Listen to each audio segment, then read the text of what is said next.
여호와의 때에 열방이 심판을 받아 황무하게 되죠.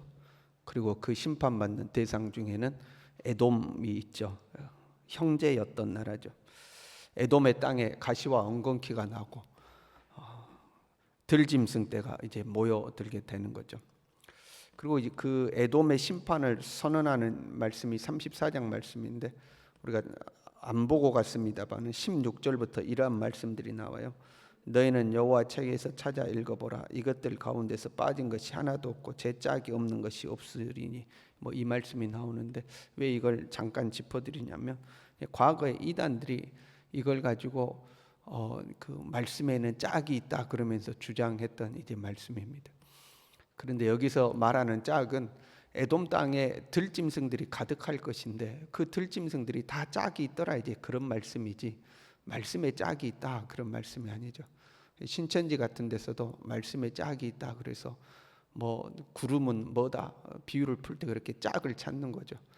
불은 뭐다 이렇게 짝을 찾아 하는 건데 이제 우리 정통 교단에서 그 잘못된 해석이다 하고 이사야 34장의 말씀 짝이 있다는 말씀이 잘못됐다는 것을 계속해서 강조하니까 지금은 짝이 있다 그런 이야기 안 하거든요. 그런데 이단들이 굉장히 활용하는 말씀이기 때문에 여기서 짝이 있다 하는 것은 황무해진 땅에 들짐승들이 다 모여들어 가지고 다 짝이 있게 들짐승들이 모였더라, 그만큼 번성하더라 이제 그런 의미죠. 우리가 한번 짚고 넘어가고요.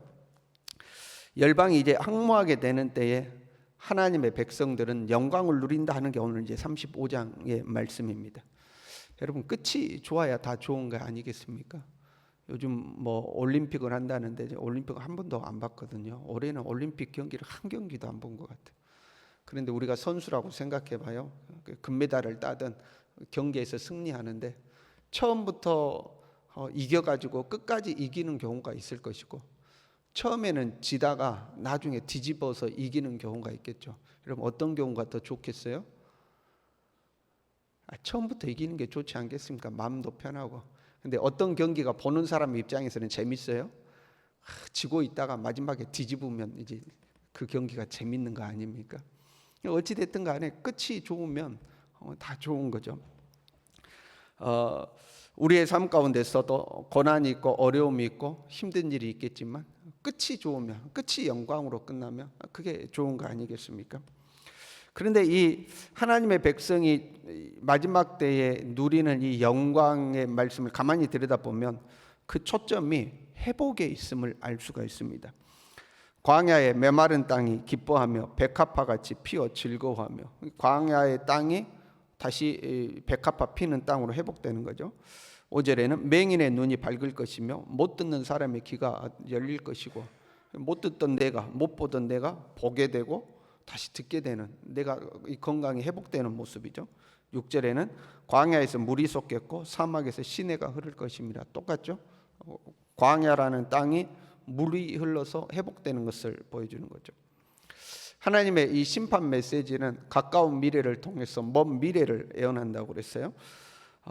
그래서 기본적으로 이 말씀들은, 회복의 말씀들은, 이 여호와의 날 영광을 누리는 말씀들은 이제 종말론적인 말씀이죠. 그리고 사실 이 가까운 미래에 이렇게 광야가 회복되어지고 사막이 회복되어지는 일은 역사적으로는 존재하지 않았습니다. 이 메시지는 종말론적인 메시지인 것을 알 수가 있습니다. 그런데 신약으로 오면요, 신약적 개념에서 이 종말에 이루어질 나라는 회복되는 나라가 아니고 새로 임하는 하나님의 나라입니다. 그래서 새 하늘과 새 땅이 임한다 이렇게 돼 있지, 이 광야에 꽃이 피고 시내가 흘러서 회복되어진다 이렇게 돼 있는 것이 아니죠. 신약에 있어서 예수님이 이 땅에 다시 오실 때에 이루어질 나라는 새 하늘과 새 땅이죠. 옛날 하늘이 휴지 조각처럼 또 말아져서 떠나가고 없어져 버리고 새 하늘과 새 땅이 이 땅에 임한다 이렇게 돼 있죠. 여기서 우리가 한 가지 더 생각해야 될 것은요, 종말론적이다 할 때 이 종말은 온 인류의 종말, 기본적으로 그죠. 예수님께서 이 땅에 다시 오실 때 맞이하게 될 온 인류의 종말, 그게 이제 기본적인 종말이죠. 그러나 그것만 있는 것은 아닙니다. 개인의 종말도 있다는 것을 알아야 됩니다. 종말론적이다 할 때는 한 개인의 종말도 있는 거죠. 예수님이 이 땅에 다시 오실 때 맞이하게 될, 온 인류가 맞이하게 될 그 종말에는 새 하늘과 새 땅이 열리게 되는 거죠. 새 하늘과 새 땅이 열리게 되는 거예요. 그러나 예수님이 오시기까지 우리 각 개인들은 각 개인의 종말을 맞이하게 되어 있습니다. 그러잖아요. 예수님이 이 땅에 재림하시기 전까지는 우리는 다 종말을 맞이하게 되겠죠. 종말을 맞이할 때 순서대로 가시길 바랍니다. 새치기 하지 마시고 다 순서대로 가셔야지 중간에 새치기 하시면 안 돼요. 순서대로 종말을 맞이하게 되겠죠. 그런데 그 개인의 종말도 죽어서 가는 종말만 있는 것은 아닙니다. 죽음으로 우리는 종말을 맞이하는 거 아닙니까? 그런데 그 종말만 있는 게 아니고 하나님의 심판이 내 삶에 찾아오는 것, 그것도 여호와의 날이요, 여호와의 종말의 때죠. 반대로 하나님의 구원의 날이 나에게 찾아오는 거, 그것도 일종의 종말인 겁니다. 종말의 때는 하나님의 백성에게는 구원의 날이요, 하나님을 따르지 않는 사람에게는 심판의 때이지 않습니까? 그러니까 우리는 개인의 종말에 있어서는 죽음으로 최종적인 종말을 맞이하게 되고, 온 인류의 종말로는 예수님 이 땅에 다시 오심으로 종말을 맞이하게 되지만 그 안에 무수한 종말의 때를 우리는 경험하게 됩니다. 그게 심판의 때일 수도 있고 구원의 때일 수도 있는 거죠.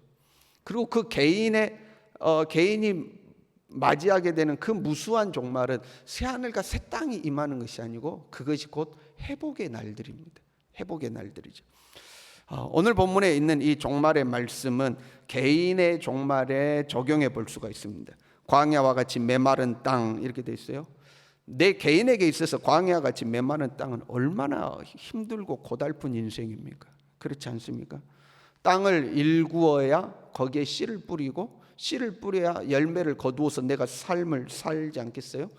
그런데 이 광야에 같은 땅은 씨를 뿌리기도 힘들고 그 씨를 뿌리기 위해서 땅을 가꾸기도 힘든 땅이 광야죠. 이러한 땅에 시냇물이 흐르게 됩니다. 백합화가 무성하게 피게 됩니다. 레바논의 영광과 갈멜과 사론의 아름다움을 얻는 날이 온다 이렇게 되어 있습니다. 광야같이 아주 팍팍한 내 삶 가운데 하나님의 은혜의 때가 찾아오는 것을 의미하고 있는 거죠. 회복의 때가 되는 거죠. 사자나 사나운 짐승이 다시는 나타나지 않는다 이렇게 되어 있어요.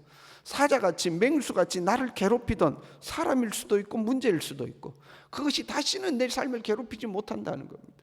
맹수 같은 문제들이, 맹수 같은 사람들이 나를 괴롭히지 못하는 날이 오게 되는 거죠. 오히려 하나님께서 우리의 원수를 갚아주시는 거죠. 보라, 너희 하나님이 오사 보복하시며 갚아주실 것이라. 그동안은 내가 괴롭힘 당하고 살았는데 주님께서 오히려 그걸 뒤집어서 원수를 갚아주시고 다시는 맹수 같은 자들이 나를 괴롭히지 못하도록 보호해 주시는 날이 되는 거죠. 맹인이 보게 되고 못 듣는 사람의 귀가 열릴 것이고 저는 자는 사슴과 같이 뛸 것이며 말 못하는 자의 혀는 노래하게 된다. 나의 연약했던 모든 것들이 회복되어지는 거예요. 나의 어떤 고장나 있던 삶의 영역들, 그것이 나의 성품일 수도 있고 육체일 수도 있고 어떤 나의 삶의 환경일 수도 있는데 그것들이 다 고쳐지고 회복되어지는 날, 그것이 여호와께서 일어나는 날이요 여호와의 날이요 하나님의 심판의 때요 동시에 하나님의 구원의 날인 거죠.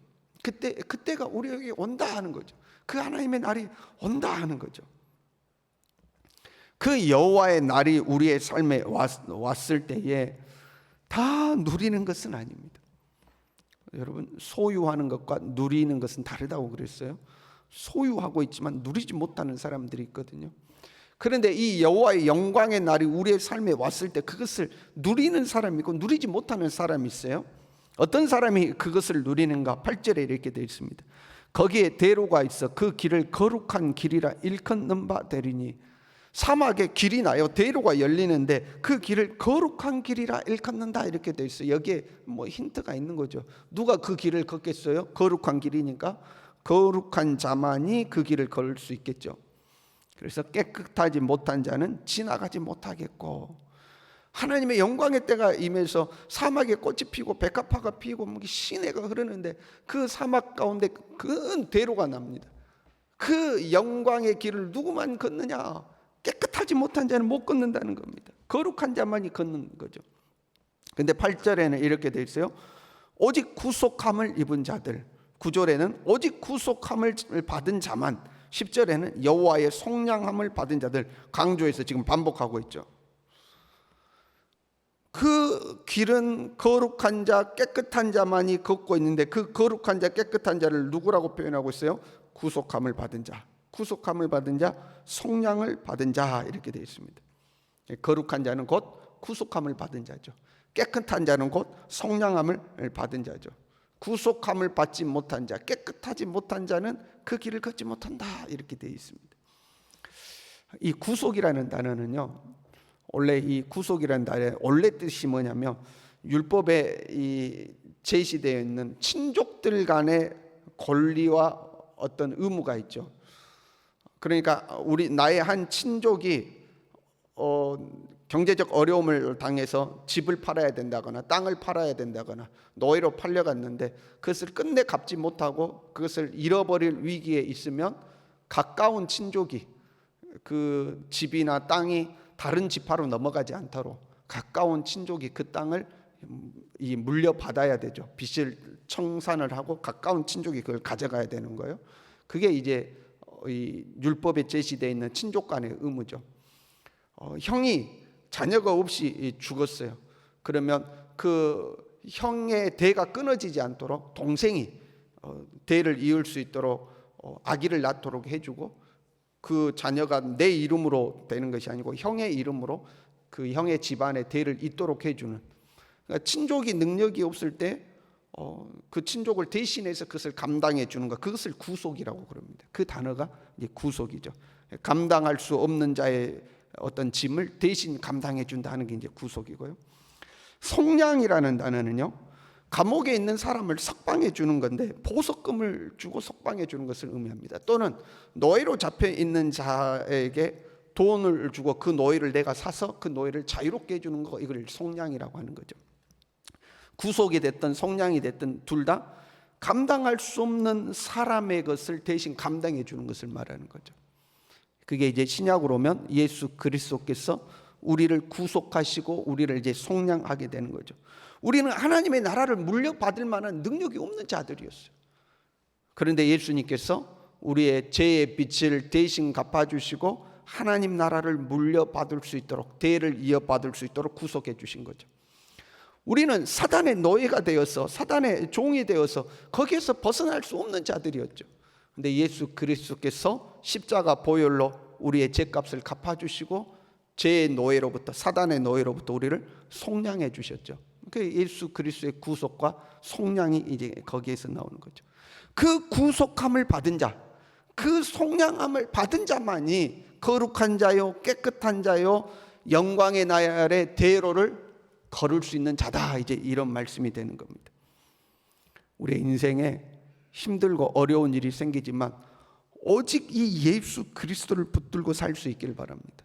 그 예수 그리스도를 붙들고, 예수 그리스도께 구속함을 받고 속량을 받아서 예수 그리스도를 붙들고 사는 자, 그 사람에게는 여호와의 날이 찾아오는데, 그 여호와의 날에 그 대로를 걸을 수 있게 되는 거죠. 지금 고달프고 힘들지라도, 어려울지라도 예수 그리스도를 붙들고 살아가면 여호와의 때가 찾아오고, 여호와께서 일어나는 날이 찾아오고, 그때가 역전되는 날, 뒤집어지는 날, 영광이 오는 날이 되는 줄로 믿습니다. 이 믿음으로 살아갈 수 있기를 바랍니다. 기도하겠습니다.